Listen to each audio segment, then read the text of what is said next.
well, welcome back to another episode of Inside BBI with John and Eric. I'm John McDevitt. With me, as always, senior editor of Big Blue Interactive, Mr. Eric Kennedy. We're going Griswolds over there. What you got? What are you drinking? What do you got? I've got something with my wife picked up called Voodoo Ranger Imperial IPA. It's got Oh, a death uh nice. thing on there. Death of the Now, Giant season. now, Happy now, happy now, 100th season, Giant now, fans. now, now, I'm going to look pathetic. I'm going to be the actual Giant season. I went with a little Modelo. So Ah. I went low end. I know normally I have other stuff, and now here you are pulling out the Voodoo, and I got Modelo. Oh, Oh, and and then we water. Got got some Poland Spring. and then of course we've got he's into a lot of stuff. He's inspired me to get my ass back in shape, which is why I put that book over there. I'm going to hold myself accountable. So with us right now Oh is yeah, look at that. our lad scouting is the guy who does the reviews of all the games, and God bless him for still looking at those goddamn tapes. Dave Syvertsen's with us. Dave, welcome back. It's been a while. Glad to have you back on. Yeah, just like we ended last time. I said I can't wait to come back, and here I am. I was once we Eric and I firmed up this date. I've been looking forward to it ever since. So really glad to be back with you guys. Nice. Yeah, Well, and I just want to say Cy on his Twitter feed has been talking about eating healthy lately, and here we're drinking beer and he's drinking water and making me so making me feel bad. No judgment, no everything in moderation, guys, including right. football, excluding football. Oh, God, and this season. So let's get kind of right into. I know Eric and I have a lot we want to talk about. We could easily just go into your wheelhouse, which is obviously the scouting, the draft, and all that good stuff. But I just want to get kind of first. Eric and I both were talking about this offline. Kind of, we've talked to you a couple times, but now here we are, just a few weeks left in the season. Can you kind of give us your impressions of what happened to this season and kind of like where did the wheels come off? I think once the organization, when I say organization, I mean the team, the coaching staff, maybe even the front office. Once that we really truly found out Daniel Jones is not it. He's not the guy. All potential wind in the sail just deflated. I even think the guys are playing hard right now, but when you know you're not going to go out there and compete, you know your season's over before Halloween, essentially. I think it just snowballs and goes downhill real fast. Once momentum is big in sports, in my opinion, and once that momentum started going downhill, they just couldn't get it back on track, and then injuries started to pop up, and it's not a deep team. I don't think the starting lineup was terrible this year. It was not good, but it's not as bad as it's been in years past. But there was no depth, and that's why we can say we said this in preseason. We said at the start of the season they're not there yet. They're very far away, and it's not just because of the quarterback or just because of this horrid run defense. They don't have depth, and you could see that with this team when the injuries start to pop up. They just don't have the bodies there. Well, I think they've got some depth in areas and depth not in areas. So unfortunately, they got hit. Andrew Thomas got hurt again, and that Yep. created an immediate problem at left tackle because they didn't really have a backup left tackle on this roster unless you Mhm. consider Luminor. And then when they had to shift the Luminor when Zudu didn't play well, that caused a domino effect. But there are positions I think they did have some depth.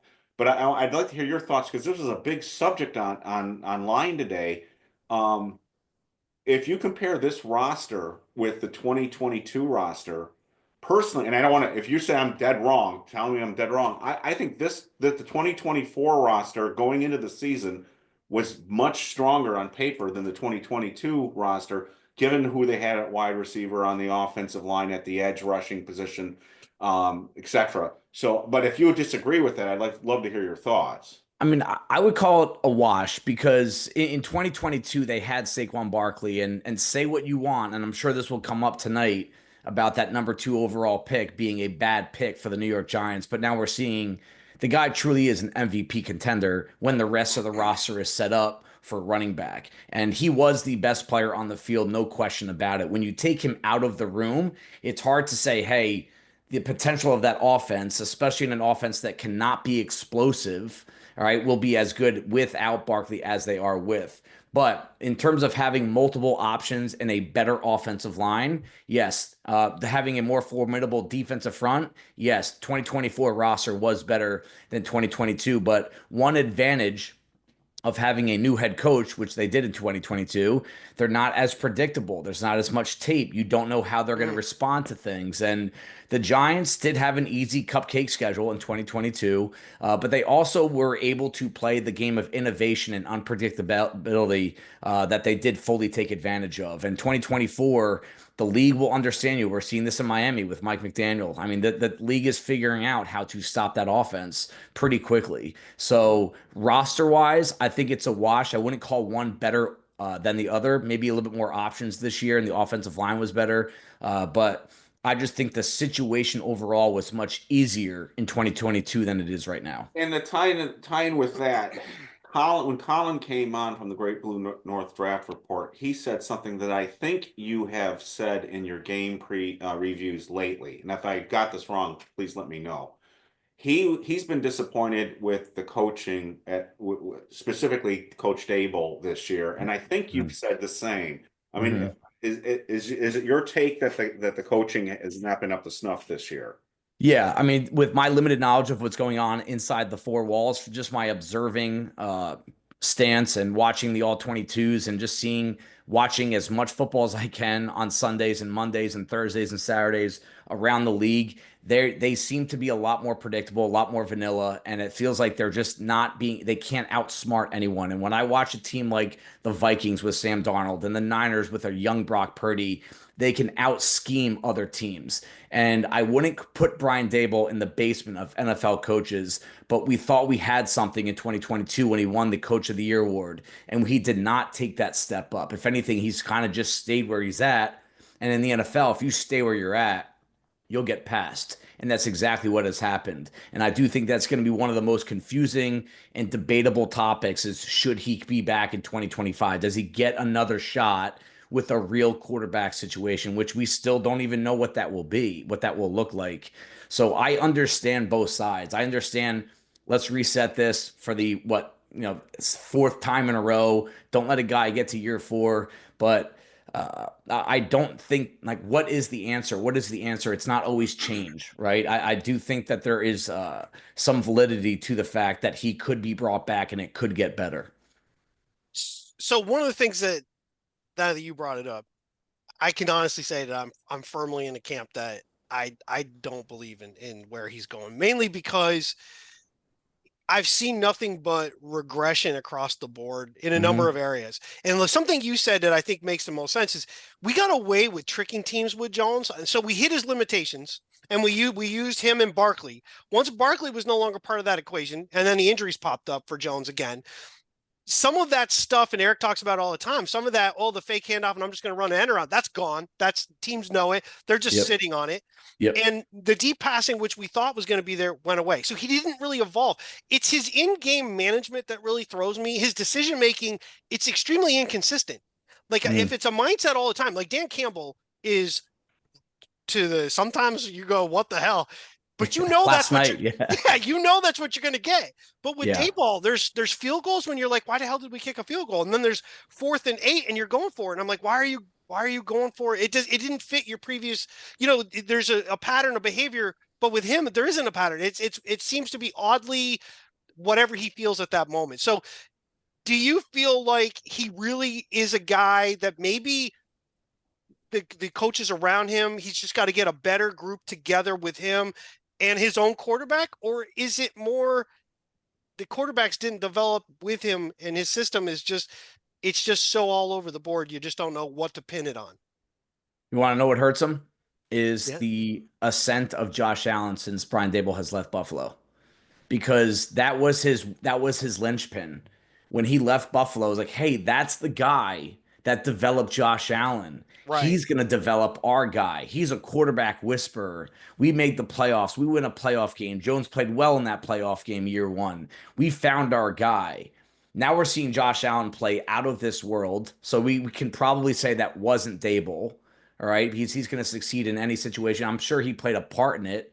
But now we're also seeing, like you said, everything has regressed here with the Giants and in-game decisions, personnel decisions, including the return game, special teams, the kickers, the roster spots. I mean, when you lose like this, anyone. You're going to find multiple areas to nitpick. I mean, the Niners are struggling, and the media out there starts talking about Shanahan no longer being a coach there. Like, sign me up. I'd send the number Yeah, 2 overall pick exactly. to San Yeah. Fran for him. You know, Yes. but it's there is a lot of validity and a lot of things you can look at with Buffalo that maybe Daboll got a little inflated there. Maybe Joe Schoen made a mistake and wanted to bring his buddy. You know, I keep a spreadsheet of coaching changes around the NFL, and I'm working on front office changes. It's a little bit tougher to track that. And it's amazing to me. We all know the NFL is a fraternity. These guys are boys with each other. They're buddies. They hire their buddies. They sign their guys that they're familiar with. And I think now that I'm looking at this Buffalo regime kind of shifting to New York, maybe Shane just assumed he just wanted to bring his buddy. He didn't want to go get a head coach that has a little bit more credibility to him, because prior to Buffalo, Daboll didn't have much to stand on to say that he should be a head coach of one of the premier organizations Right. in the NFL. So, I mean, hindsight's 2020. We all like Daboll at some point, so we can't say that I told you so. Right. But when you lose like this is what happens. And you know, we talk about prior to us coming on, if you want these issues to stay away, you want everyone to be complimentary of you, win games, and that's it. That's all you have to do. But if you lose like this at a historic rate, this is what the result will be. Well, you Yeah, that's mentioned the. Oh, sorry, you go, no, John. you're fine. Just one second. You mentioned Kyle Shanahan, and somebody else brought that up, right? They brought that up on BBI as a discussion that was going back and forth. So I took a quick look at Kyle Shanahan, and his first 3 seasons, he was 23-25. He was 6-4, 4-12. So his lesser years were the first 2. Goes 13-3, they lose the Super Bowl. So they were. The beginning was a sort of you could call it a wash, 6 wins, 4 wins, kind of same level, and then took off. But they put a system in place. What I have a real problem with is, since Daboll, you started 6-2 in 2022. You went 3-5-1 to finish that season, but then we beat Minnesota, a team that had some serious defensive issues. I mean, they led a Jeff. It wasn't Saturday, a good team. It was not a good team. Yeah. They let a Jeff Saturday Indianapolis team put up 30 plus points in the game. Yep. Since that time, though, you've gone 6-11, and now we're what, 2-12. So you're 18-31-1 overall. Your downward trend is at an epic drop. I just don't know how you bring a guy back with such a trajectory, even unless you're just going to really clean house with a lot of the guys you just brought in too, because you can't keep that same mindset and have the same guy being the voice. Yeah, I agree. I mean, you continue to move the parts around the head coach, and the result is the same. We all know what's going to inevitably happen. The quarterback, the defensive coordinator, that whole weird situation with Wink Martindale. You're on Hard Knocks reading on what Pro Football Focus or ESPN what Shane Bowen's run defense stats are, and that's why you want him on this staff. And now we're looking at the worst run defense in the NFL. You have you're sitting back with your hands behind your head, legs on a desk, on a table, while Rome Odunze comes in buttoned up for his pre-draft interview. I mean, to me, the biggest question, I'm actually working on a document. I don't even know why I'm writing it, and I don't know where I'm going to send it, but the Giants do not have an identity. There's nothing about this roster that's like, are they fast? Are they physical? Are they defensive minded? Are they offensive minded? Do they want to throw the ball downfield? Do they want to run the ball? Like, do they want to, are they analytic based? We don't know an identity. And that's what bothers me the most. Yep. What is the identity of the Giants? We have no idea. And, you talk about the Steelers, the Ravens, the Niners, the Rams. You know exactly what you're getting from those organizations. And they're not always great teams. They're not. They miss the playoffs. They finish around 500. But there's an identity, and they know what to rely on. And when I watch Brian Daboll on the sidelines, I just see a bunch of, I think someone on BBI said, an angry Santa. And that's kind of what it looks like. He's just always shaking his head and cursing up in the air. I'm like, it kind of gets old after a while. What is the identity? What are you trying to do with this roster? I still don't know, and I study it as much as anyone on the outside does. I don't know what this team's plan is. For a while, I thought they had a plan, because the first draft, they went trench with the 5th and 7th overall pick in 2022. Kayvon Thibodeau, Evan Neal. Then they go premium position, Deonte Banks. They go premium position, Malik Neighbors. They say no to Daniel Jones, and they say yes to Daniel Jones, and they say no to Daniel Jones, all within 2.5 years. It just seems like there's not a lot of cohesion in there, and that's what bothers me the most. And you can throw Barkley in there too. Yeah, right. Barkley. And the other thing, this piggybacks on what you just said and what John said. the thing that's the identity thing, which bothers me is you see it in game as well in with the roster construction. So they went out this year and it looked like everything was geared towards the passing attack. They've brought in offensive linemen that were more pass blockers. They got Theo Johnson, who was going to be more of a passing weapon. They got Malik Neighbors passing. So you think they're gonna throw the ball, and they have a quarterback who can't throw the ball or won't throw the ball sometimes. He won't throw down the field. And then when they get and then when that was falling apart, they would be in a situation. We've seen it even recently with the upheaval at quarterback. You'd think they'd be running the ball more now. Now I'm not talking about the Ravens game, but the Saints game, for instance, they were heavy passing in that game, and you thought, geez, they would have been running the football in that game. Yep. And that's what bothers me about this team with the identity issue that you're talking about. You don't even see it on a game-to-game basis. But you don't see it structurally, and you don't see it on a game-to-game basis. What are they trying to do? And this gets back to what John was saying. It just seems so chaotic. It just seems so spur of the moment. There doesn't seem to be a plan to it. Yeah, I mean, gone are the days of Tom Coughlin, and I'm a little bit younger than you guys, and my earliest childhood memories of watching the Giants, a little bit, no digs there. Take another drink. But I remember watching the Giants in mid-90s. That's like kind of my earliest. I have a little bit of Phil Simms, Lawrence Taylor, but that was like I was really young back then. But mid-90s, there wasn't much. But then once I started to really get into it and I was playing football myself, Tom Coughlin comes here, Eli Manning gets drafted. After a few years, you knew what this team was. It was they were trench heavy. They were able to throw the ball downfield with Kevin Gilbride and Eli Manning. They got Plaxico Burress. They just kept on chucking them downfield. They tried to get a lead, and then they had the best pass rush in football over a 6-year, 7-year span. That really was a catalyst to them winning the Super Bowl. And that, to me, like that was an identity. And I remember even at this time last year, almost mid-January, we do our first mock draft after the early entrant deadline in mid-January. And I remember my first pick was a defensive end, Laiatu Latu, who ended up going to the Colts from UCLA. This was before the Brian Burns trade. And I remember writing in that blurb, like, hey, it's not a good roster. You don't know what you're doing with quarterback long-term, but let's make this pass rush as dominant as possible. And I do think maybe that was part of their plan with Kayvon, with Burns, with Dex, but Kayvon has been meddling. Brian Burns has been banged up, but they don't have other options. And to me, if you want to be pass rush dependent, you have to roll 8 deep, 7 deep. That's what the Eagles have done. They're so strong in the trenches on both sides of the ball, and they keep feeding that area of the ball. They're not trying to nitpick a nickel back over here, a safety over there, a running back over there. They're just, Pittsburgh does the same thing. I've tracked every Pittsburgh move for the past 8 years. And if they have a weakness on one part of their depth chart on offensive or defensive lines, they'll spend 3 day 2 picks on that spot. And that to me, it's just like when you observe personnel transactions and teams that have a true identity and they don't have a lot of turnover in the front office or coaching staff, that's what wins games over long term. You don't try to find a flash in the pan like they did in 2017. It's just sustainable year after year. And I think too, I've been saying this a lot. You basically have already said it tonight. System is important. And if you don't know what you are, you don't have a system. You might have we have an idea of we want to do, and that's a process. That's not a system. A system is the 49ers. They have a certain type of offensive line that they want to go with. They do the runs. They mix in the receiver runs with Daboll. They've got other guys that can do that. Their receivers can do multiple things. Their quarterback plays with more anticipation. They're using the tight ends. They have a system, and they plug guys in. The Rams are huge on that. The Rams had more injuries on their offensive line than we did earlier in the season, and somehow they still managed to survive. Yes, they had a much better quarterback, but they managed to survive. Why? Because they have a system that they plug these guys in.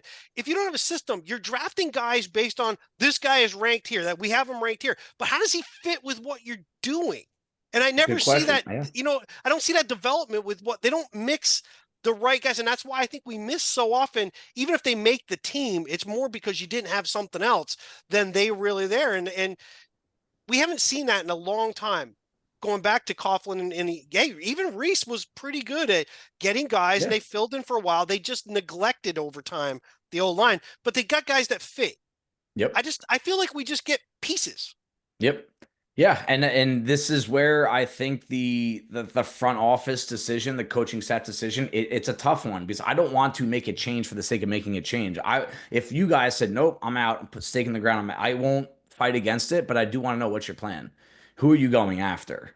I'm working on a document right now that I'll share at some point about the guys that I think could be the next coach of the Giants and give their background and why I think these are good candidates. And we're talking former head coaches, we're talking 37-year-old offensive coordinators. That might be the next big thing. I'm talking about college coaches, even.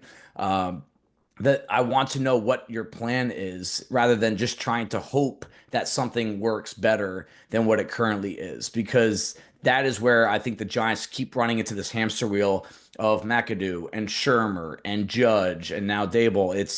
They're just kind of there really isn't a real plan from the top. And I don't know enough inside that building if it's from ownership or what. I own a business as well, and I wouldn't want someone from the outside talking about mine without really having the input. Right. But it's just an observation that there does not seem to be a true identity. And I think someone said that when they were talking about Saquon Barkley in that front office meeting on Hard Knocks. It might have been McConnell, to be honest with you. Yeah, He said, what is the identity yes. of this team or offense? Yep. And I was like, you know what? Good question. What's the answer? And I think it was something about Daniel Jones and not handing off to an expensive running back after you pay $40 million quarterback. You know what? That could be a career altering line/decision by Shane. Oh yeah, they may not recover from that, and I've said that all along. That might be the death knell for both of these guys because I think at the very least, Daboll's on thin ice here because he may lose 13 games in a row. Yeah, so, I know, and it's like a laughing stock too. They're not even competitive, but they always say when you're having a hard time making a decision about anything in life, you go with your gut, right? Right. What was the gut decision of this front office in regard to Daniel Jones? That's the key. That's the $1 million decline the 5th-year option. Yeah. Right. That was their gut. And then they got tricked by 2022. They signed a huge contract. Now they're going to be paying for it again next year. That might be the decision that puts them 6 feet under. But I've used a term, and I've used it multiple times, and I keep coming back to it because I feel like it really fits. They have an organizational arrogance right now, but it's all tied to the past. It's tied to the past of what they've done. And Daboll had that arrogance. I thought in Hard Knocks, and again, I know it's a reality show, and I was the first person to say some of it seemed a little scripted, even when they say it's not. But it came off now you ignore it in the beginning because you're just watching the show. I love the behind the scenes stuff. But as the season goes on, you start to lose. Now I'm watching what you talked about. I see a guy with his feet up. You're dropping the F-bomb, which, by the way, that does not affect me at all. My wife would tell you that I am probably the worst about that. But I can separate that in my business stuff. I don't do that. He's doing it with John Mara and Tish talking about neighbors. He's an effing dog. Is that necessary? You kind of come off like a fanboy versus a coach. And I didn't like that look. But there is this arrogance, like they acted like they had it all figured out, except for the fact that if you thought Jones, which they seem to now, was not necessarily the answer, then why the hell did you put a backup quarterback that you wanted nothing to do with when it was time to actually play him? So there's a weird thing going on within that organization. And I know most people, so I'll ask you this, and I know Eric's probably got a ton of stuff. How much do you put, for you personally, do you think John Mara meddles in this stuff? Ooh. Are you asking me or Eric? I'm asking you. I know Eric. I know Eric said. I know Eric. I'm asking you. Man, I still want to get a shot at calling the shots for their draft. So I got to be nice. Not just kidding. No. Hey, well, dude, so we want you to we would love that. I campaign for that. I mean, I'll tell you what. Again, I'm trying to channel my inner business owner workings and dealings with here because we've had personnel issues. I've made several mistakes where I've been too OCD, too controlling, and not controlling enough. At the end of the day, it is his business. It's our favorite football team, but it's his business. It's his legacy. It's his father's legacy. He's allowed to meddle. I don't think he's Jerry Jones. I don't think he's David Tepper, but I do think he's allowed to meddle. And he obviously didn't meddle that much because he literally said he's going to lose sleep if he goes to Philadelphia and has a good year. And look what's happening. If he was Jerry Jones and that happened, I bet the coach would have been fired, or the GM would have been fired already, because he Right. literally, that was his worst nightmare, was Saquon going to the Philadelphia Eagles and having a good year for a first place team. That is the nightmare come true. So I think he's allowed to meddle, put some pressure on. The one thing I question, and I would relate this to my business and my life as well, there's family working for that team in the front office, in the personnel department. And if you want to rewind to 11 years ago, the last Super Bowl, it's probably one of the worst runs in Giants history since that time. Right. And who are the constants? That's what I would look at. And I'm not going to name names, but you can find a few constants that are directly tied to the owner. And if I was overlooking a really struggling business for that long of a time, I would try to find the issues. And if there's people that have been there the entire time, that's probably the first place I would look. And I don't know if I would ever put a family member in a high position like that, because business and friends, business and family, when they teach you, hey, if you're going to go after something, you got to be really careful about meddling with that kind of that interaction, those relationships, because it can put you in a spot where it's impossible to get out of. So instead of Right. meddling, I wouldn't mind that. It's more, is the family too involved in personnel transactions? And that, the business side, the marketing side, go for it. But when you're talking about who you're drafting, who you're signing, who you're letting go, that, and it's family related, because at the end of the day, that's the product you need to win football games. You need players, you need coaches. And if these guys are making mistakes and you can't get them out because they're family, do you really see this? Do you see an end in sight? Because I wouldn't. Yeah. Right. Well, I Right. think there are a lot of people out there listening right now who are saying, John and Eric, why are you spending so much time on this? We have Cy on here. Let's talk the quarterbacks. Let's talk about the draft. John and I talked about this before we got on. So much of what is going on in Giants leadership and hierarchy, management, coaching is going to affect what happens at the quarterback position and what happens with this team. So we Yeah. felt it was important to discuss these things with you before we got even into the draft, Yeah. because it's going to impact all of this stuff. John has brought this up before, for instance, that if Daboll does come back and Daboll knows he's on the shortest of leashes at that point, he may want a veteran quarterback in here next year and not a rookie to start the season, because he knows his ass is on the line. Now, Yep. whether that's the case or not, I don't know, but you would think that that has some merit to it, because coaches don't generally like to go with rookies because there's too much risk there. So one of the things I'd like to talk to you about with this, and people are going to say, why are we talking about this? Because I do think it impacts the quarterbacks, is you said you're working on a list of coaches that might come here. Is Yep. there, and I know you've mentioned these in game reviews as well. One of the great things, if people haven't read your game reviews on BBI, is you do a write-up on every position, and then at Yep. the very bottom of every document, you have three things about the team the Giants just played, and your thoughts on the Giants at that week. And one of the Yep. great parts on the teams the Giants just play is you tend to highlight coaches on those teams that might be head coach candidates, not just for the Yeah. Giants, but anywhere in the league. Anywhere. So I Yep. know you've already been kind of thinking about this, but are there guys out there, either veteran coaches, retreads, and or new up and coming coordinators that you would be personally interested in? I'm not telling you to go through the whole list of guys, but just 3, 4 maybe that you really are high on. So I'm a big coaching tree guy, and I know there's pitfalls in there. I know the Bill Belichick coaching tree didn't exactly work out. Matt Patricia and Romeo Crennel and Charlie Weiss. However, Go Judge. this that's a good point. I was going to try to avoid that one. The verdict came in fast on that one. I want to attack that Shanahan McVay coaching tree as hard as I could. Yep. And there's two names. One of them I trust more than the other. One of them reminds me of Arthur Smith, not his play style, not his coaching style, but the success he's having with a defensive coach, and that's Liam Cohen from the Rams. And this is a guy that's been back and forth to multiple levels at Kentucky, multiple different times with the Rams, with Matt Stafford. He's been a quarterbacks coach, he's been offensive coordinator, and I'll tell you what Tampa Bay, and I'm not only talking about yesterday's game in Los Angeles where they undressed one of the best defenses in football on the road in Los Angeles in that dominant win over the Chargers. But what they've been doing on offense in Tampa Bay with Liam Cohen calling the shots, that's what you need, because to me, there's not a ton of offensive talent. They have key pieces. They have a left tackle. They have a quarterback that has a little bit of an attitude resurgent in his career. But Liam Cohen is a guy that gets the most out of the players around him, including the quarterback. He's a very quarterback-friendly guy. He's the one that got Will Levis drafted at the top of the second round. He was at Kentucky with Levis before he came into the NFL. And to me, he was much better at Kentucky than he is right now. And I think Liam Cohen is a big reason. The other one is actually coaching tonight in very soon is Zach Robinson from the Atlanta Falcons.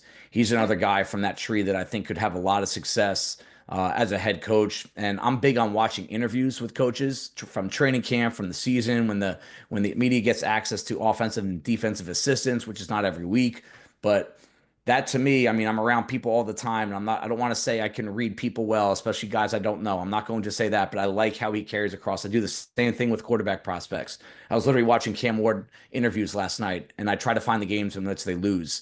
What do they say when they lose? Like, that kind of stuff to me means a lot. And Zach Robinson, Liam Cohen, I think they're both under 40 years old. That might scare some Giants fans, knowing that what they just did with Joe Judge and Brian Daboll, kind of coordinators, never full-time head coaches. But I do think, in terms of identity, the last name I'm going to throw at you, and this is a popular name, but and I can see a pitfall here, but I like Mike Vrabel. Oh, absolutely. I like bringing in that, because I think at the very least, this team will have an identity very quickly. And it's going to be physical. It's going to be knock your teeth out. It's going to be big. The document that I'm working on right now is called Big, Fast, Physical. And that, I don't want to hear tough, smart, dependable from a GM or a head coach. Like, it's subjective, right? Like, I want bigger than normal big. I want faster than normal fast. And then you can get subjective with how physical a player is. That's how I think this team gets turned around. And Mike Vrabel, if you're asking Dave, what is the identity of the Giants moving forward with a new regime? Big, fast, physical. What coach that has had success in the league as a head coach that could come in and really instill that into this organization that we would love? To me, Giants fans want that. They want they still want the blue collar team. Yes, we want big plays, explosive plays. That doesn't mean you can't do it. Big, fast, physical can work in a ground and pound. They can work with explosive plays. Big, fast, physical. I think Mike Vrabel is the one that could head that up. Didn't Vrabel's Titans? My memory may be off. Didn't Vrabel's Titans go into Baltimore in the playoffs and basically out physical the yeah. They shut down Lamar. And I remember watching that game and going, I was just envious of the style that the Titans played in that game. I was like, that's what I want to go. And again, I'm an old guy, and I remember smash mouth football in the 1990 Giants. That's what it reminded me of, the 1990 Giants. It still works, Eric. It still works. We're just gonna pound you, and that's, as much as we've talked about the quarterback with the Giants. I think you've harped on it with the Eagles, building in the trenches on both sides of the ball. So much becomes football comes very easy when you win in the trenches, and I'm envious get to control that more style. So I think you hit the nail on the head. You've got two young up and coming guys, but you've got the one guy now that Belichick's out of the picture too. Now you've got the one established guy that everyone's talking about in Vrabel. So I think that's a good list. Yeah. And I'm gonna dip into the juvenile side of this for just a second. If you're gonna come up with a goddamn acronym for your team, don't have it be basically the freaking herpes of acronyms. STD. We're stupid. We're stupid. We're timid, and we are anything but dependable. So please, doubtful. Yes, it was so. I mean, it was every time they brought that up, I'm like, oh my god, have you watched this team play? When you smart, tough, dependable, and then you call a 2-point conversion play, which the entire portion of your team going against the Steelers looked like they had no idea what it was you just called, as they're all looking around, and you've got Evan Neal, who doesn't even get on the field up until that point. You got him split wide because, we can't put him as a blocking tight end, but I can get him out there playing all by himself with just a couple other people waiting for the ball to be thrown. Anyway, I'm fully on the Mike Vrabel chain, basically because I feel like we I don't want to do a coach that hasn't been there before. It's not that you shouldn't, because who knows? They might be the next superstar. We've gone that route a couple of times. We need a guy that's legit won in this league. They don't Yeah. have to have won the Super Bowl. Tom Coughlin didn't win the Super Bowl, but he brought his team close multiple times. Yep. It's really a marriage of system and coach and then the right quarterback. And if we get the right quarterback with that guy, I want a defense though, because right now, one of the things you brought up before and we talk about it, really my biggest problem with the Giants isn't just the offense, that we know that starts with the guy who runs everything. Yep. It's the defense. I don't know what you are. You got Yep. Brian Burns and you got Kayvon Thibodeau, but you got Brian Burns essentially playing defensive end at like 235 pounds. And see, they say 250, but he's got to be 235. Kayvon looks pretty thin on the other side, and he's not showing the athleticism he did coming early in college. So what are you? You've got Dexter Lawrence and some guys that kind of can rush here and there, but they can't play physical run. We're not the 80s Giants with LT and Banks and Marshall and Burr and George Martin. And then later we got a big Eric Dorsey and all the other guys that we put on. I mean, I can name every single one of them. I won't do that.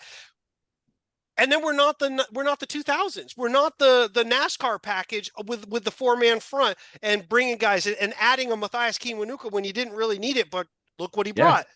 Instead, that was identity. Yeah. See, instead, and you know what? And I'm going to give credit to John C., who brought up, he basically said the Giants have been playing whack-a-mole in a lot of things. And it's an apt description, but I'm going to say it this way. We tend to be very reactive and we try to fix a problem and it's singular. In a multifaceted issue, you try to fix a problem. Like we have a problem at center, so we're just going to go and draft the center in the second round. Doesn't matter who else might be there. Doesn't matter that we maybe could get, like other teams get centers in the 3rd, 4th, 5th, 6th round, undrafted free agents who can develop. We're going to go and draft the guy. We say we need defensive backs, so we get mad that we lose a couple others, so we're going to go to the next guy on the list, not who else might be there. So with all of that said, I want a coach that comes in, he brings his identity, and then pick one. I don't care if it's offensive or defense, but let's say defensive for Vrabel. You pick the identity, and then you get yourself an offensive coordinator hands your offense. Yep. And that's what I think.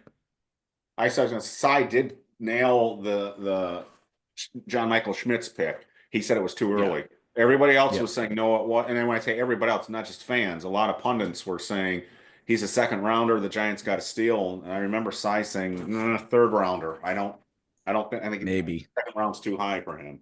So no, it was the limitations with him were pretty obvious on tape, and his good tape is quality. Like if the Giants cut him, he's going to get a starting job. But to me, that's the bar's been set so low that with the Giants offensive line, especially, that if a guy's okay, everyone's we finally found someone we could build around. Like he's a replacement guy. If you let him go this year, you're not going to take much of a demotion at all.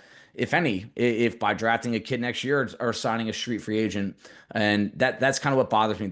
Those premium picks, guys, like rounds 2 and 3. I know when we start talking draft, it's going to be about, 90% of the conversations I have with people in regard to the Giants on Twitter is first round. And I'm like, guys, the rest of the draft, that's where you're going to build the roster. You can pick the right quarterback, but if you constantly swing and miss rounds 2 and 3, it's a good shot you're never going to reach the ceiling of that quarterback.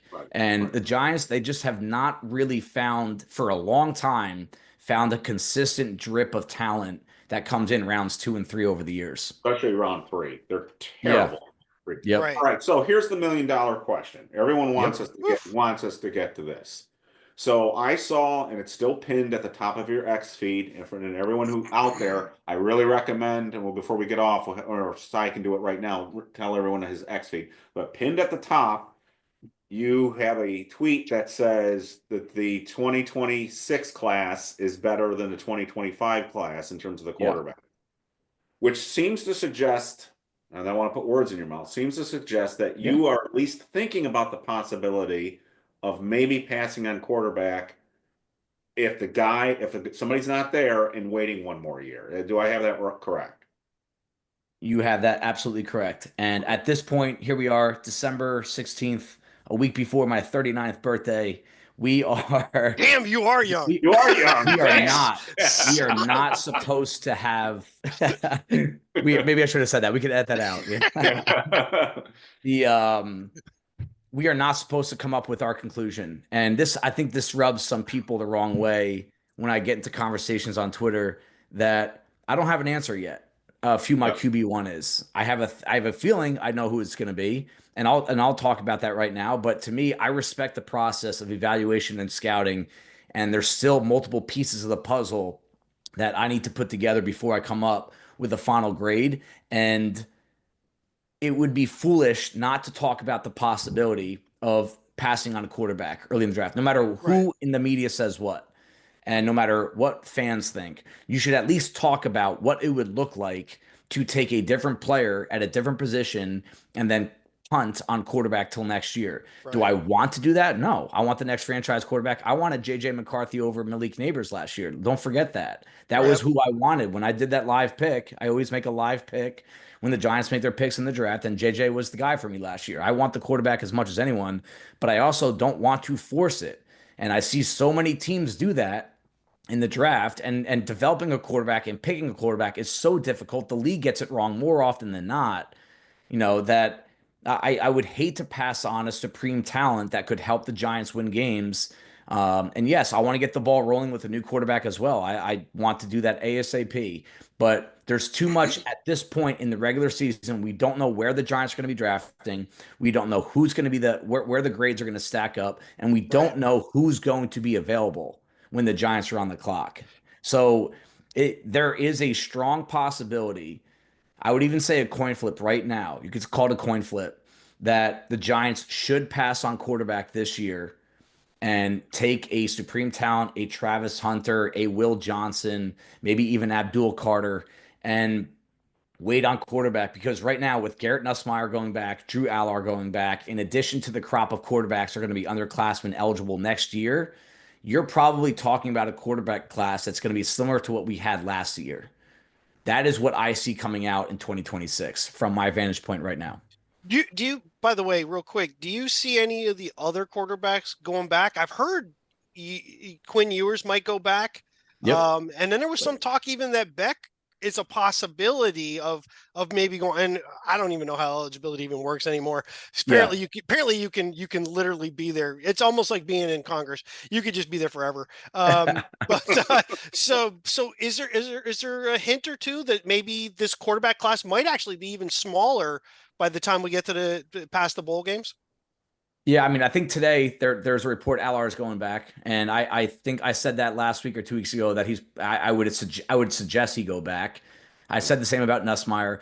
This is what I've heard. I don't have inside information on Jalen Milroe, who I think could go back, and Beck and Ewers. If Ewers goes back, I think he's going to go to the transfer portal because that's going to be Archie Manning's team next year. So similar to when Tua took over Alabama, Jalen Hurts transferred. So we Yep. could see something like that. But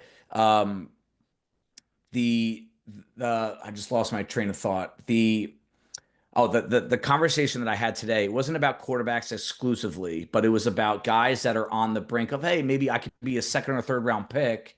I'm going to come out. If you get a third round, fourth round grade from the advisory board, in some cases even a second rounder, with the amount of money that's coming through NIL, these guys are so much more willing to go back to school because they will literally make more money as a college football player than getting an NFL contract. And they get a possibility to increase their grade for next year. Right.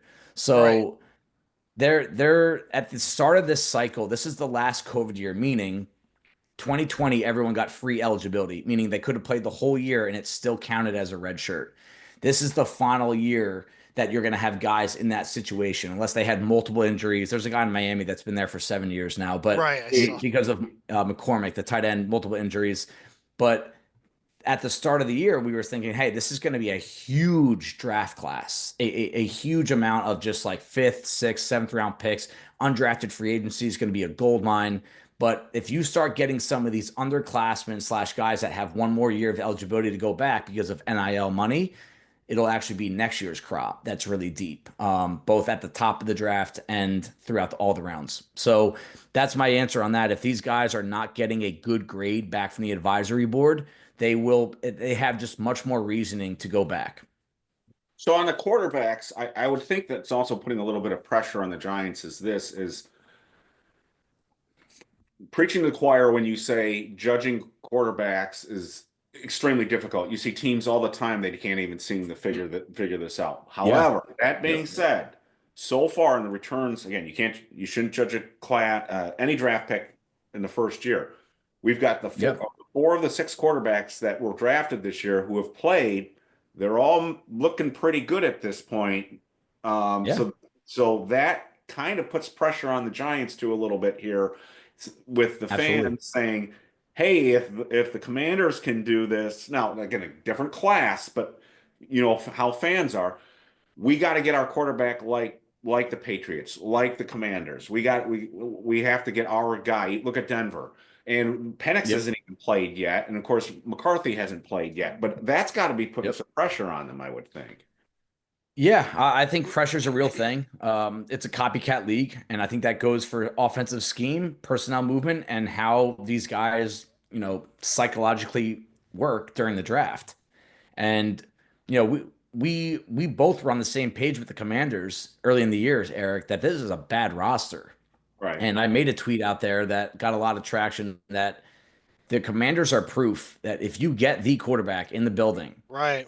it can change quick. Now the Commanders are not a finished product, but I'll tell you what, I don't think they were planning on being this good this year. That roster No, is not good. I no, don't no, care it's what not anyone good. says. It's not a good Right. roster. No. And Cliff Kingsbury has a reputation of starting off on fire, and then the league starts to figure out some trends. And Jaden Daniels took a rib injury, but the team's going to finish above 500. They're contending for a playoff spot. If you told Giants fans right now you're going to draft a quarterback in April, and that's going to be you next year, there's not a soul out there that wouldn't buy that, that wouldn't Minus the take that. minus the quarterback, I don't think you trade the Giants roster for the Commanders roster if everyone's healthy. I mean, I Yeah, don't think I I I, don't. I wouldn't disagree with that. I wouldn't. Yeah, So, all might right, might, so might you're trade on the the might trade the front office, but you're on the Yes. clock. You're on the clock. The Giants have the first or the second pick. Do yeah, you go quarterback there right now? I mean, again, things can change. We're yeah, talking mid-December here. We haven't yep. we're not even through the playoffs, the combine, all that stuff. And again, I don't want this to come back and haunt you, but would you wait for the next year, or would you seriously look at Cam Ward? Would you look at the Colorado quarterback, I mean Sanders? Would you draft one of those? Yeah. I'm a no on Sanders. No one, I'm a no one I'm a Sanders. right now I'm a no on Sanders Oh, okay. at the top of the draft. If you're talking about day two, I would consider that. That's where I think his value is. But Cam Ward is someone I would say yes to right now. And it's because I've watched all his film, every single. He is a playmaker. He is a good leader. He has had success at every stop. He's leveled up twice, and he's had a ton of success.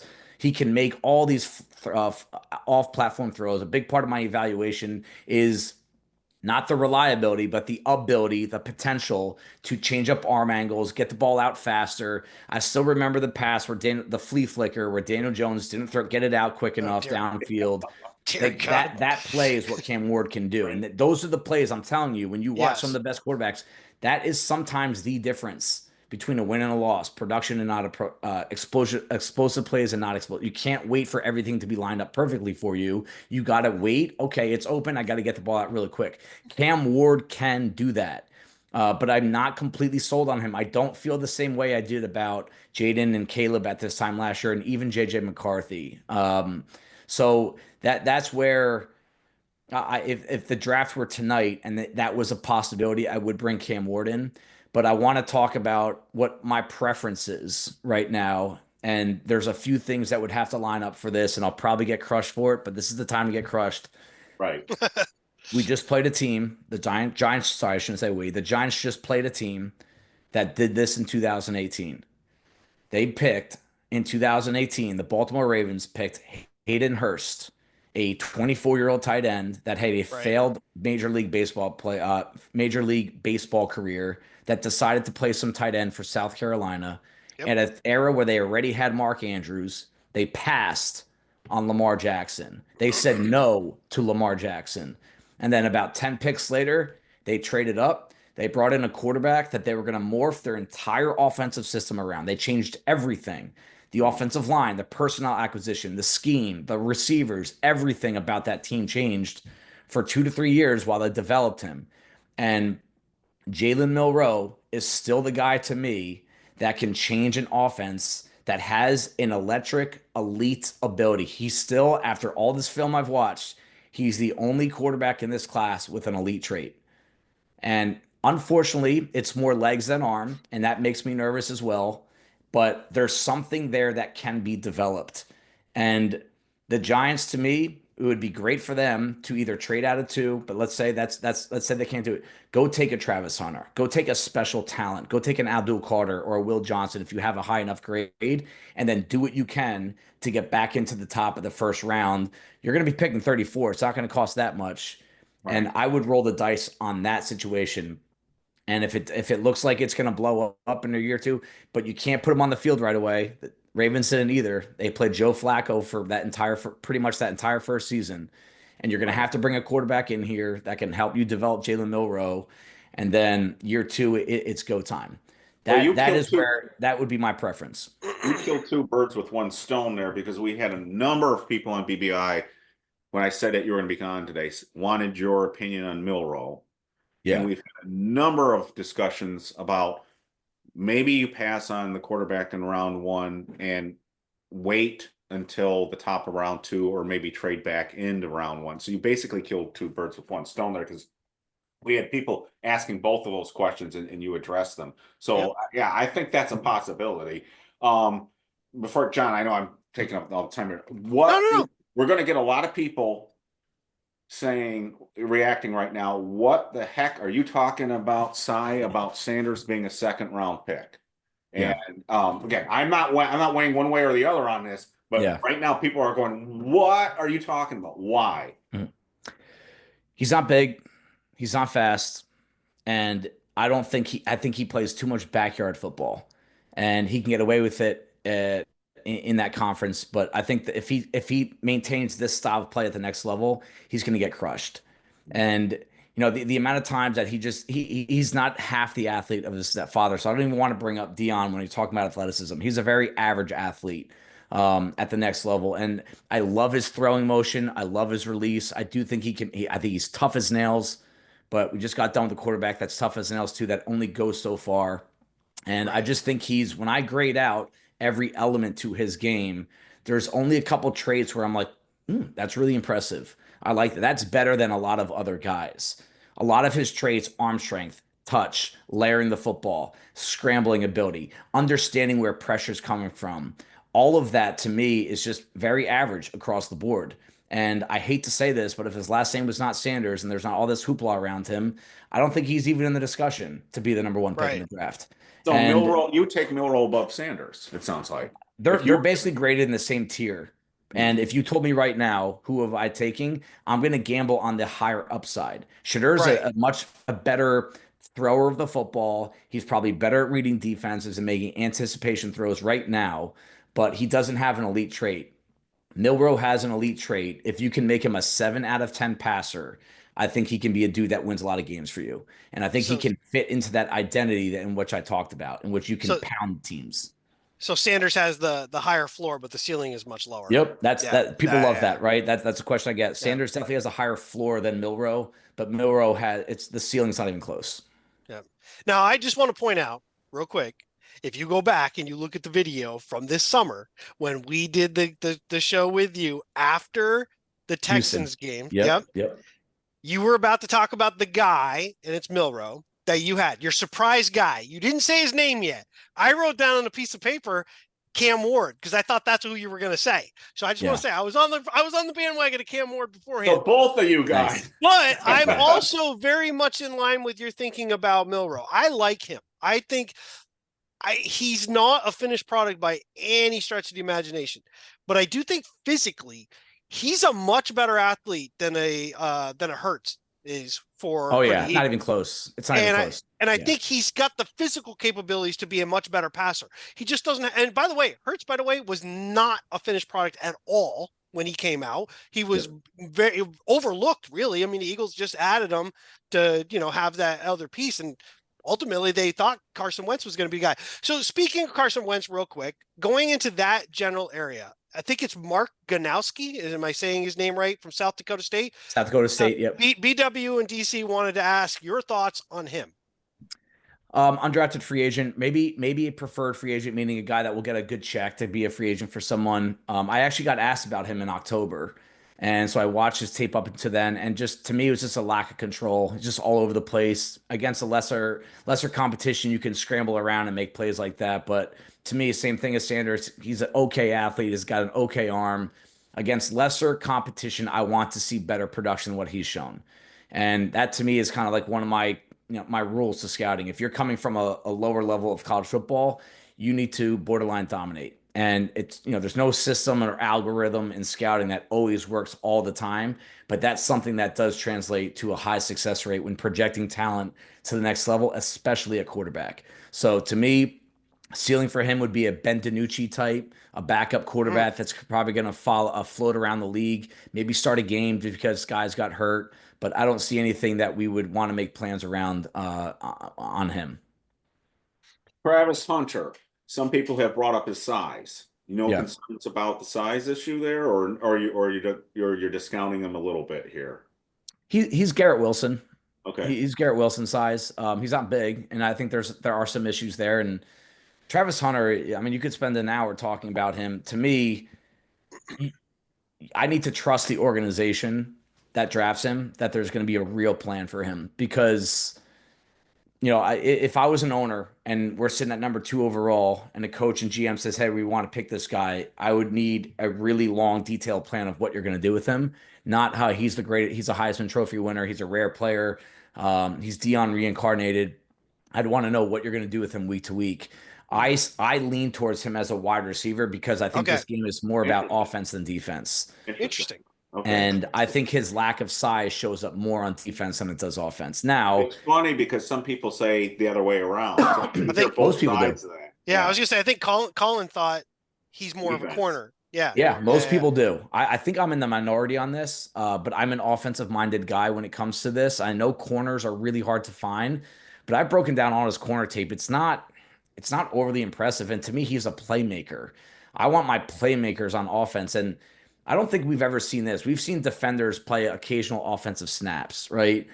I would like to see him as a number 2 wide receiver on this team if that's the direction they go, and you put him in certain sub packages defensively in your dime package, and when you put an extra 5 or 6 defensive backs on the field for those 10 to 15 snaps a game, maybe that's where you put him onto the field. And I do think he can do it. He's special, and there's no question. And he's a top-notch kid, a top-notch student. He's very mature.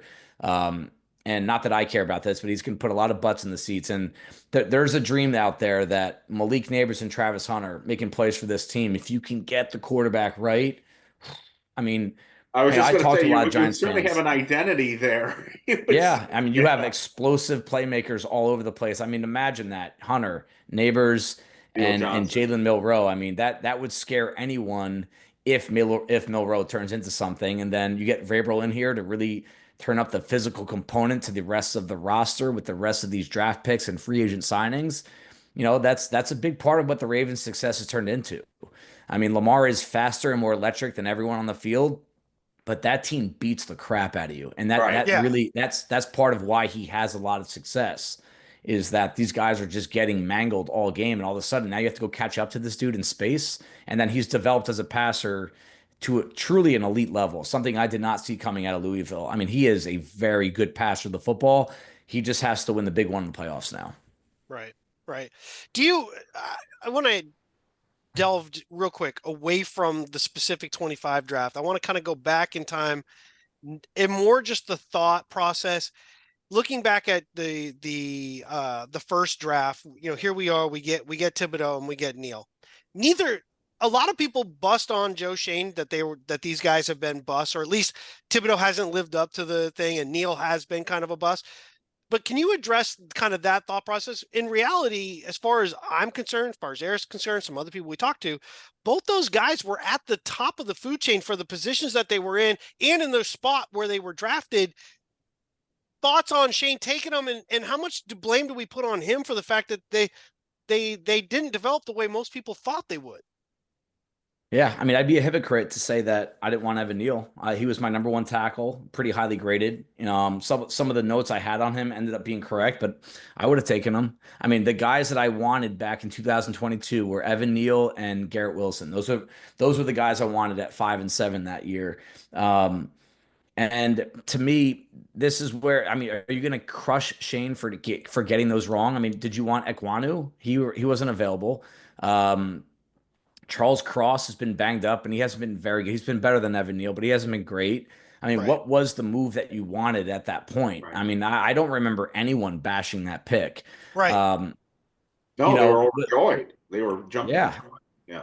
I mean, at some point, guys, I do think when you talk about players that don't work out when it comes to draft projection, you can bash the decision makers all you want, but you're talking about a human being too. Like, do we know how hard Evan Neal has been working? Do we know if there's something psychological going on with him? Because when I watched him, this is going to be in the game review, spoiler alert, that I'm actually starting to notice Evan Neal right now play football. He's just going out and trying to get guys. And sometimes he whiffs, but a lot of offensive linemen do. Where last year, you could tell he just was not comfortable. He was thinking. He was trying to figure it out on the fly. He was trying to do this technique and then that technique. And rather than just playing football and trusting how big and how strong and how powerful he is. And to me, I mean, was there a coach development issue? Did they do things wrong with him? There's so many elements to a guy busting in the NFL that it's hard to I don't bash Shane for that pick. I'll say it wasn't a good pick, but I also don't have I don't like criticizing unless I have a solution to the problem. My solution was Evan Neal. So Right. I also don't know if that's all on him. And I'm looking at the rest of the draft class right now. You got Wandale, you got Ezadu, you got Flott, Bellinger, Belton, McFadden, Davidson. Call me crazy. The 22 draft class is not terrible. It's not good, but it's pretty average for what we see in the NFL, team to team, year to year. There are worse than this draft class. There are better than this, but it's not like this draft class has not produced anything. And I don't use the 20. I don't know if I really use the draft against Shane when talking about personnel. The thing I really kill him the most for is how he handled the Daniel Jones situation. Oh, Right. sure. I think he got had there. He really did. I think a And lot of Saquon too. Yeah, I was gonna say I think a lot of people don't understand. Again, you're highlighting that one part with Jones. So let's say the quarterback's the problem for the moment. Robinson's only going to be as good as he can be per se with the guy throwing him the ball. Yes, he's dropped Right. some, Yep. but he's of a style that Yep. if you're going to throw it to him, it can't be really low. I mean, God, the guy's short already. If you're throwing it low to a short guy, you've got a problem. and in traffic, you're leading him into traffic. You're not leading him so he can catch and run, which we all said that's a big component of his game. And you can't use him as like he's not a number 2. He's really a 3. He's a slot. He's a Beasley kind of guy. You know, you got to use him in the right spots, and he can eat up a ton of catches, pick up first downs. I don't blame him as much for that. Ezeudu, I don't really know because quite frankly, he got the neck injury very early on, and then Giants with neck injuries have been very bad, and he was then out, and he's been thrown out of tackle. He's been playing a tackle, and he's not really a tackle. So it's hard to tell. He's not. Blows his knee out, and he was a late round pick, but you don't know what he might have become. So I don't really have a problem with those picks. I have a problem when guys do, I don't know, like the Giants drafting Thomas Lewis years ago, when Mel Kiper's rankings, which don't mean anything, but when you have to dig down into the 20s in the position group, find him in the draft to find him, he's like 21 in the position group, and you're taking him in the first round. At the time, there were only 28 teams. It's kind of hard for you to be like, good job on that one. That's a reach, you know, that kind of stuff. I think Shane's made mistakes. You've nailed it. I wish we knew, and maybe you can say this, talk about this too. I wish we knew the dynamic behind the scene that led to that piece of getting Jones and Barkley. I've had my thoughts on this. I've said it multiple times. I think the Giants knew that they could hide money in the Jones contract that they couldn't do with Barkley. Barkley's deal was going to be Barkley's deal, and he was going to get X amount. You can inflate the quarterback money and make it on the back end where really it was a 2-year deal. And that's what it turned out to be. He didn't even make it the full 2 years, by the way. But they did that to keep Barkley on a franchise tag, which was, again, a mistake. We all know that. But overall, I think Shane's biggest problem really has been you did the thing with Jones. It didn't fit the narrative of everything else you had done up to that point. Yeah. And, it's, I don't judge a draft class for at least 3 years. So the 2023 class is too soon. But Deontay Banks, John Michael Schmitz, and Jalen Hyatt are rounds 1, 2, 3. That could end up being another nail in the coffin. You can't fire him for that yet because it's too early to do. But if you get the quarterback wrong and you're not at least hitting singles and doubles days 1 and 2 in the NFL draft, you're going to be, this is exactly where you're going to end up. Right. And it's a really subjective evaluation. I've even talked to a director of pro personnel. I'm like, how do you guys evaluate your previous scouting? Like, when you guys get it wrong, what do you look at? And they have, every team's got a different system. I've created my own with what is a good class, what is average, what is below average. And at the end of the day, I've noticed that these teams that are constantly successful in the playoff hunt, maybe not winning the Super Bowl every year, because there's only one team that does that. But if you're in the playoff hunt year after year, they hit singles and doubles more often than not, days 1 and 2 in the draft. And every now and then you hit that big home run. And that's where like you can really ascend. And to me, right now, they rounds 1, 2, 3. I mean, I'm not even going to consider 2024 into the equation. So you're only looking at 2 drafts. I think you're looking at. I mean, they're probably batting, 30%, 40% on that success rate, and that just that won't get it done unless you're really knocking out of the park with a quarterback. So when you get the quarterback wrong, it just makes everything worse than it actually is. And if the other elements are actually pretty bad as well, it looks even worse. You know how you said you went out on a limb earlier, you're going to get grief for some things? I'm going to go Yep, on a limb here. I'm going to say that the 2023 class is going to look different with a different coaching staff. I have not given up on any of those guys. I will say this, that Banks looked like a different player under Wink Martindale to me. I think agreed. He was Wink's guy in his press man Yep, scheme.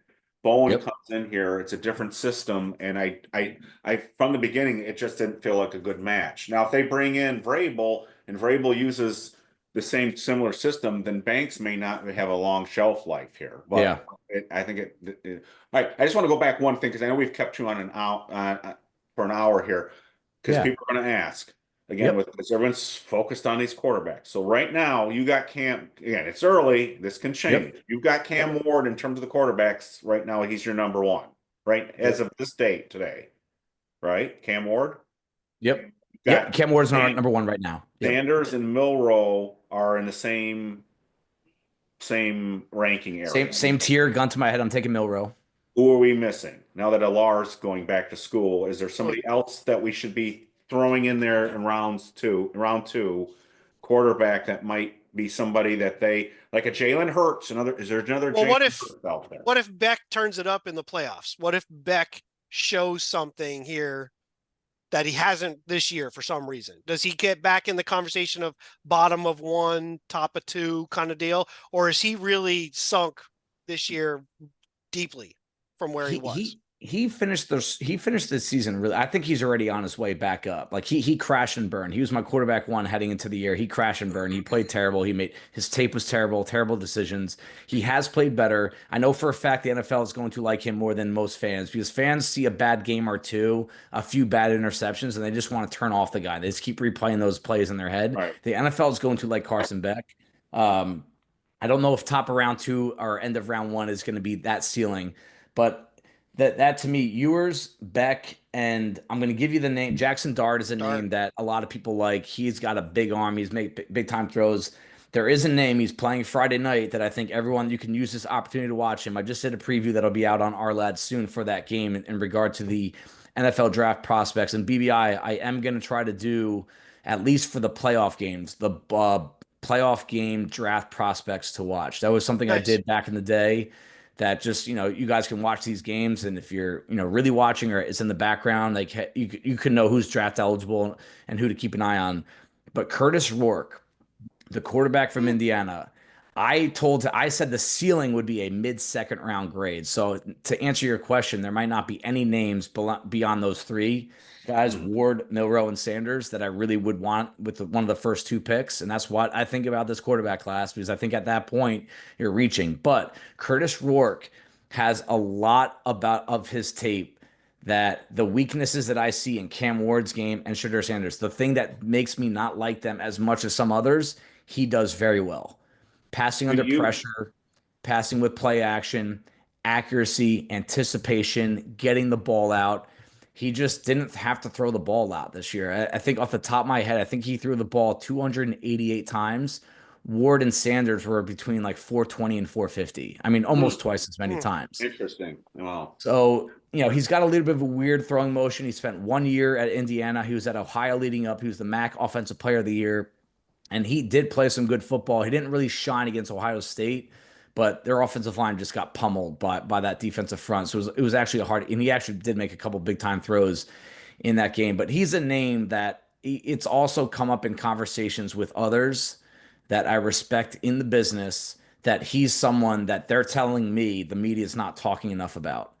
And that, to me, whenever I hear that, that means the league likes him. And it's a name that I think you guys can watch against Notre Dame Friday night. That's going to be a huge game for him.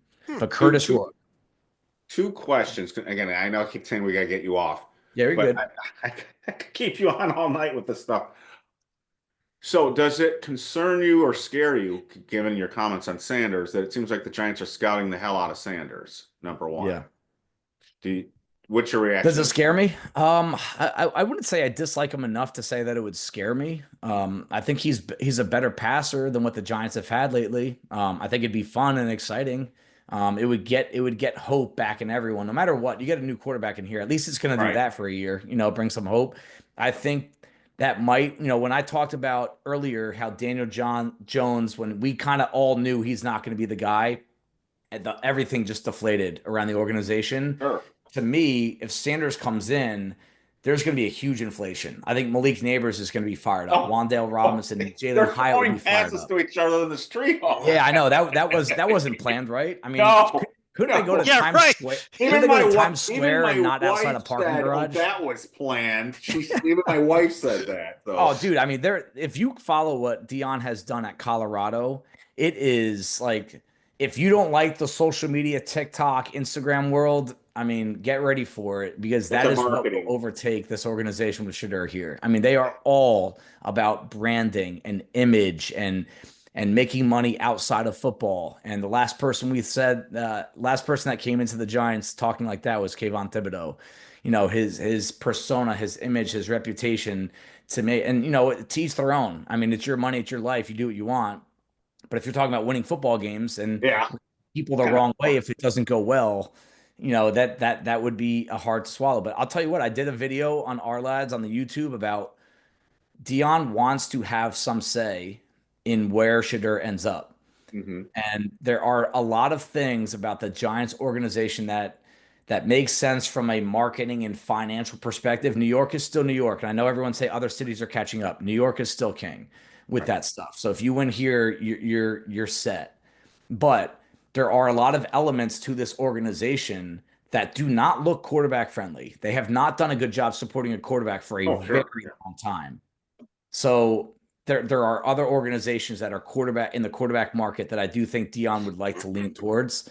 But maybe Deion could force a coaching change here. I'm not sure if he has that kind of pull, but it's going to be a different world, a different world if Sheduer comes to New York. Now, the second question I have, and my last question to you, is this. So say the Giants aren't sold on Sanders or Ward, or they win a game here and those two guys are out of the race. They're not winning a game. They're not. But go ahead. But say they do. Say something weird happens and they're not there. Yep. Or they look at the 2026 class and say, that's a stronger class. Yeah. It doesn't make sense for us to reach. Is there a veteran out there that I know you probably haven't analyzed the free agent market, because we don't even know who's going to be free agents. But Might is there not be a free free agent, by the way. but Maybe- are there free agents or guys who might be on the trade block given the situation that you thought, maybe the Giants make a play to get somebody short term and then take one of these other quarterbacks, maybe in this draft in the second or third round that you already mentioned. Just again, because there's some people like Go Terps who have suggested don't just draft one quarterback, draft a quarterback in every year until you get it right. Yeah. So maybe Yeah. draft a quarterback in the second or third round, and then also draft a quarterback next year in the first round if you're not sold on the guy that you just drafted. But is there a guy out there that you've thought might be a good fit for the Giants as a veteran for the short term? I'll answer the question, but are you looking for someone just to put some sort of stable football on the field that might win 7 games next year, 6 games, and put you picking 12th in the next year's draft? Or are you looking for someone that can, I mean, we're looking for like not be the worst quarterback in football, because I think one of the mistakes, the first name that comes to mind is Derek Carr from New Orleans. Yeah. A guy that is a good enough quarterback that'll get some things done. He'll help develop Malik Neighbors. He'll make some plays, but he's probably going to fall into 6 or 7 wins. It's not going to be a playoff team. You're still not going to have an answer, and you're probably not going to be able to get your top 2 or 3 quarterbacks in the next year's draft. Right. And, the other name that I think a lot of people in the league still believe in, but he's about to get benched again, is Jameis Winston. He's a guy that, love him or hate him, he's going to chuck the ball downfield and let some of these guys make plays, but he has never been able to do it for more than 2-3 games in a row. And I think that'll just make everyone around here just angry, maybe even violent. But he's a highlight play going for both sides. Yeah, right. It's 3 touchdowns, 4 interceptions. Well, you brought up the great point, because if you bring in a veteran quarterback and he wins enough to take you out of the quarterback sweepstakes in 2026. So in a way, to me, it sounds like Daboll's screwed one way or the other, because if you keep him here one more year, you're really trying to, unless he gets his guy and immediately, again, it's like a commander situation. Yeah. My fear is this, is they draft a quarterback that Daboll likes, but Daboll flames out next year and they fire him, and the new coach comes in and he doesn't like the quarterback the Giants have. That's my big fear. See, that's why I say, to me, the nail in the coffin for Daboll's already there. Okay. You have no quarterbacks on the roster right now that will be on the roster next year. Maybe DeVito, but Jesus, I mean, come on. You're not counting any. So basically, you've got to get somebody. So it's either a veteran or it's a rookie to start. But regardless, it's going to be one of each of those to fill the roster. You have to. You can't go with 3 rookies as your quarterbacks next year. That's not going to happen. So I'll say this. We know, Eric knows more directly. It was something I was going to suggest. But Eric had heard that the Giants were looking at a veteran. The veteran's immaterial at the moment, per se. Not now, before the trade deadline. Before the trade deadline, they were looking to acquire a veteran. That there was some talk out there. However, this team decided things kind of went their way a little differently, and you can put the pieces together pretty quickly. They're still in it right now as far as possibly being in the playoffs. So that being said, I'm going to add some names so it'll be different before I get – the guy will be mixed into the names I'm going to say. Number 1, Trevor Lawrence. I don't think Jacksonville is sold completely on him at this point in time, although he has a big-time contract. But I kind of think he's a guy that really would be a lot better somewhere else. I think people compare him to Jones and the stats and all that stuff. Trevor Lawrence is immensely talented compared to Daniel Jones.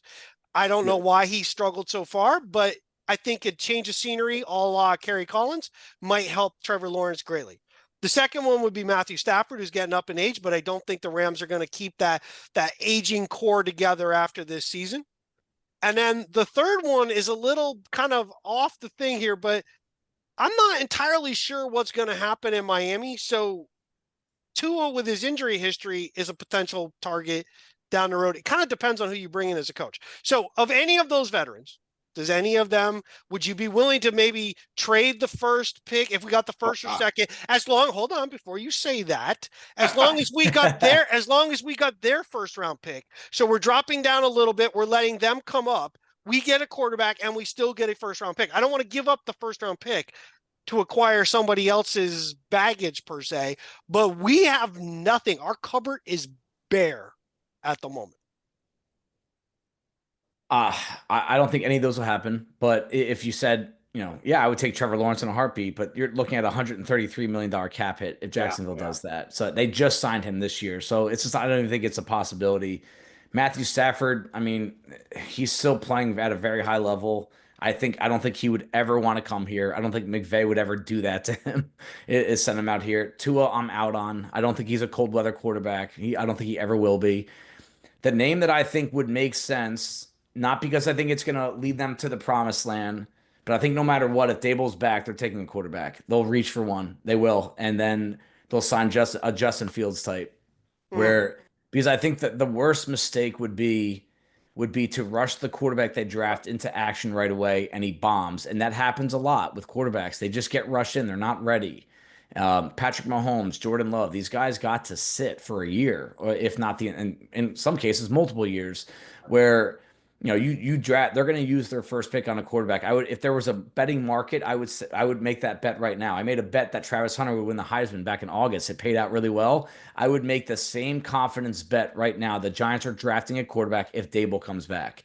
But that's not the last move they're going to make at quarterback. I think it would be a Justin Fields type that fits into. He likes quarterbacks that can move, and Justin Fields, love him or hate him, he's still one of the best athletes to be at the position in the NFL, and that could help mold what they want the offense to be. If it's a guy like Jalen Milroe and Cam Ward, you're not drafting him because he's a good athlete. That won't be why you draft him. Cam Ward, to me, as you guys, you'll see plenty of tape coming up in the coming months. He's a JV version of Caleb Williams, and just his style of play. Caliber, no, but it's the backyard football, the funny releases, the highlight reel throws. If you show a highlight reel of Cam Ward to a general Giants fan, they will want him right away.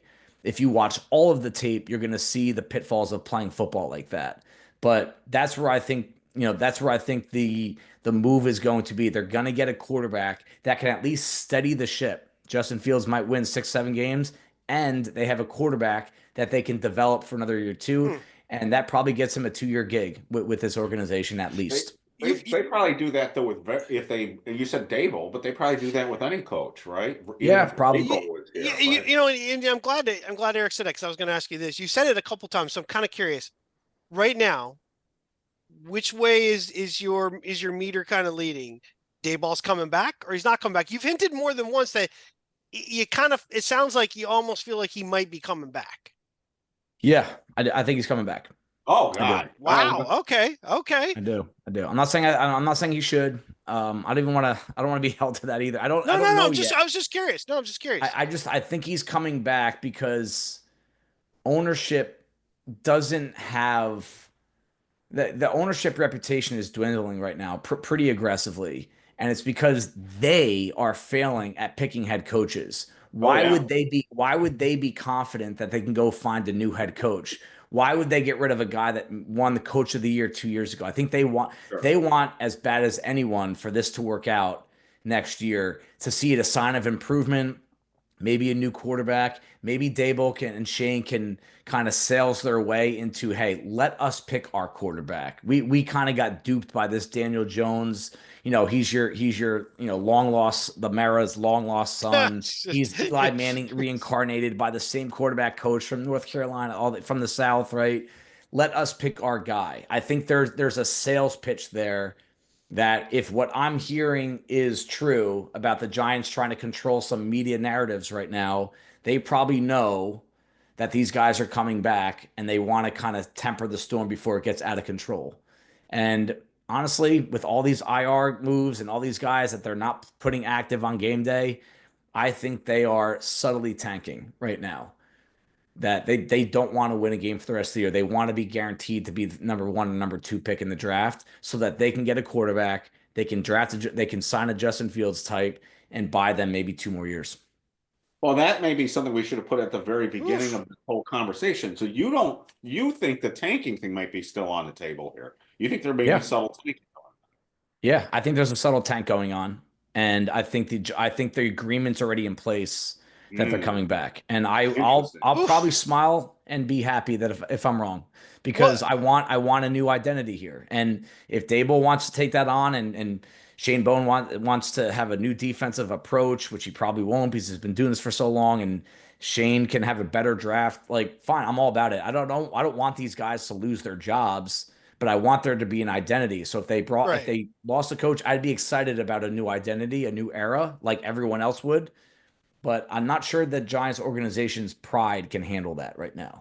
Well, It's if it's a subtle tanking, I will give them an Oscar. I'll give Daboll an Oscar for this year because he's pulling it off. I mean, the one thing I will throw out there here is this is back when they were back in October, I said, we all thought Daboll was coming back, but I said to John, and I've said numerous times since then, it's easy to say someone's coming back in October and early November, but Yeah. it depends. And I didn't think they would lose 13 games in a row. I mean, we're talking if they don't win another game, they're going to lose 13 games in a row. Yeah.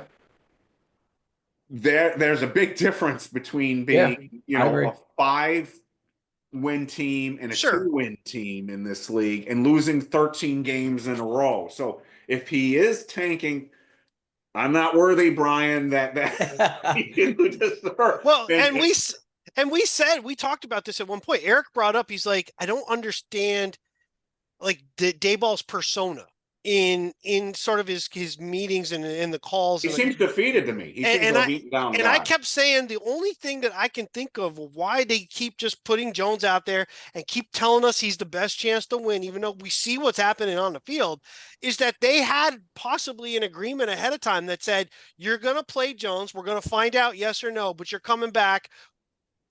That could be the only answer, but I have a hard time buying if you go 0 for at home, you averaged 10.1 going into Sunday's game. We scored 14. Congratulations, you got a late touchdown.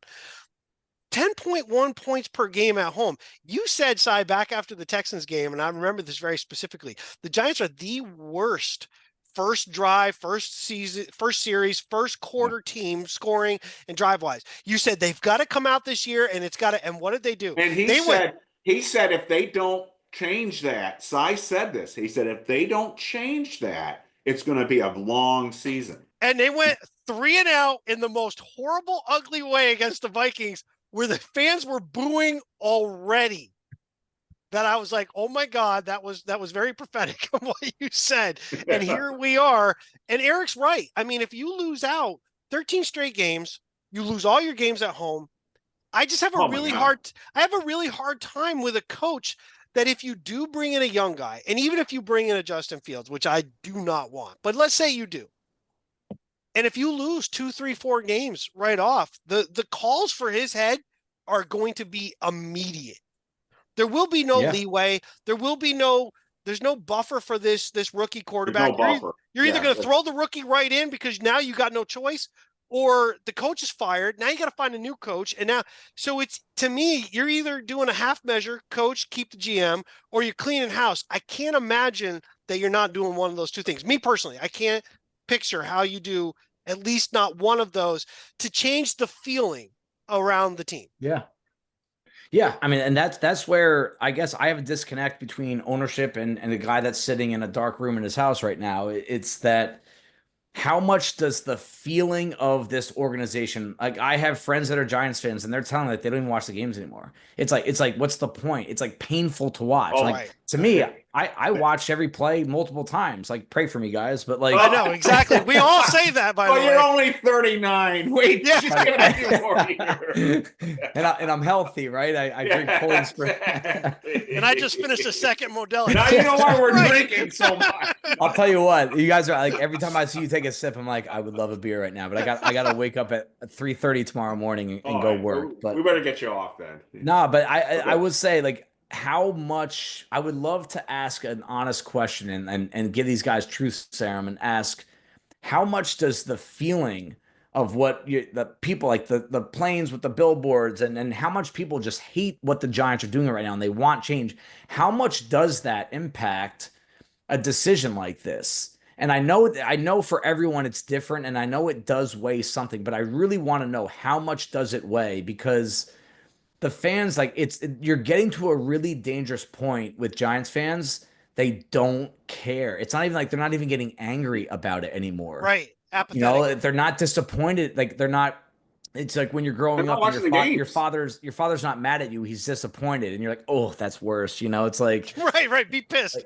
Right. yeah, like just Yeah. yell at me. Like smack me over the head. Curse at me. It's like I don't even care anymore, bro. I gave up on you. Like that is where like you start seeing ticket sales and jersey sales and media rights, and I think a lot of Giants content creators are struggling right now because honestly, people just don't care about the team anymore.